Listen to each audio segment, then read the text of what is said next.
ধারাবাহিকের শুরুতে আমরা দেখতে পাই সত্য একান্তভাবে ভবানীর কাছে এসে রামকান্তের যুদ্ধক্ষেত্রে ঘটে যাওয়া সেই ভয়ানক ঘটনার বর্ণনা শুরু করে। সেই বলে, রামকান্ত সাহসে অদ্বিতীয়। তিনি সামনে দাঁড়িয়ে ঘুরে দাঁড়াননি, সৈন্যদের নেতৃত্ব দিয়েছিলেন, কিন্তু যুদ্ধে হঠাৎই তার শরীর কাঁপতে শুরু করে, চোখ ঝাপসা হয়ে আসে, আর সঙ্গে সঙ্গেই কানের ভাঁজে কামানের বিস্ফোরণ। এক মুহূর্তে চারপাশ ভস্মে পরিণত। সত্যের কথাগুলো ভবানীর মনে আগুনের মতো লেগে যায়। তিনি সবকিছু বারবার শুনে শিউরে ওঠেন। ইন্দু নিঃশ্বাস ধরে প্রশ্ন করে, এটা কি শত্রু ষড়যন্ত্র না? কেউ কিভাবে এমন কৌশল চালাল? ভবানী কণ্ঠে স্থিরতা এনে বলে, যদি ষড়যন্ত্র হয়ে থাকে, আমি নিজে সেখানকার সত্য উদ্ঘাটন করব। যারা এই দোষী তাদের নিজ হাতে শাস্তি দেব। এরপর কাটা যায় ভবানীর ঘরের দৃশ্যে। ঘরে প্রাচীরগুলোতে রামকান্তের স্মৃতি মিশে আছে। ভবানী একা বসে নিজের আঁচলের কোলে মুখ ঢেকে কাঁদছেন। প্রতিটি নিঃশ্বাসে যেন স্মৃতির ভার বাড়ে। ইন্দু এসে তার পাশে দাঁড়ায়, কাঁধে হাত রাখে এবং ধীরভাবে বলে, এখানেই থাকো, আমি তোমার সঙ্গে আছি। ভবানীর চোখে ধুলোঝরা আভা। তারা দুজন মৃদু অসহায়তায় একে অপরকে ধরে থাকেন। ঠিক তখনই রামকান্তের মা এসে দরজায় দাঁড়ান এবং চোখ লাল করে ভবানীর দিকে তাকিয়ে বলে, আমার পুত্র, আমি কথা শুনতে চাই। ভবানী দাঁড়িয়ে এগিয়ে এসে বলে, মা, ওর কথা আমি জানি, ওর সাহসিকতা, ওর প্রতি প্রতিজ্ঞা সব মনে আছে। রামকান্তের মা কেঁদে কেঁদে বলে, আর কতদিন এই কষ্ট সইব? আমার বারে বারে সন্তানকে হারানোর বেদনাটা কে বুঝবে?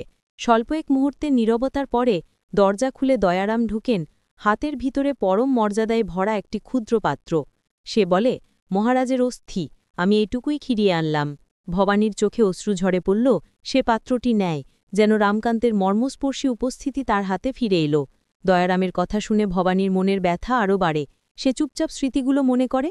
রামকান্তের শেষ কথাগুলো কানে বাজে, শক্ত হও, তোমার উপর দায়িত্ব আছে। সেগুলোই ভবানীকে টেনে তুলতে শুরু করে।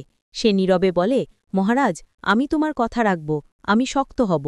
তারপর দেখা যায় একটি অত্যন্ত হৃদয়স্পর্শী দৃশ্য। ভবানী নিজের হাতে রামকান্তের অস্থি নিয়ে সৎকারের প্রস্তুতি নিচ্ছেন। আগুনের শিখায় অস্থিরতা ধীরে ধীরে শেষ হয়ে আসে। প্রতিটি ধোঁয়ার কণায় যেন প্রতিশ্রুতির অঙ্গীকার ঘেরা। ভবানী প্রার্থনা করে, কাঁথায় মাথা ভরিয়ে বলে, এটি আপনার প্রাপ্য ছিল মহারাজ, আমি সত্য খুঁজে বের করব। আগুন জ্বালিয়ে সে অস্থি ভস্মে পরিণত করে আর মনস্থির করে বসে যায়, এ শাস্তির পিছনে থাকা কারণ উদ্ঘাটন না করা পর্যন্ত সে নিপাতিত রীতিগুলো মেনে নেবেন না। এরই মধ্যে নাটোরে ভবানীর বাবা এসে উপস্থিত হন। তার মুখে ছায়া, চোখে কষ্ট। মেয়ে বিধবা সাজলে তিনি হাহাকার জানাচ্ছেন, আমার মেয়ে। ভবানী বাবার ঘাড়ে মাথা রেখে কেঁদে কেঁদে বলে, বাবা, আমি সঠিক পথটা খুঁজে বের করব। ছাতিনার আচার্যগণ এসে বলেন, তোমার মেয়ে যে কৃত্য করেছে, অধর্ম করেছে, তার ফলিত শাস্তি প্রাপ্য।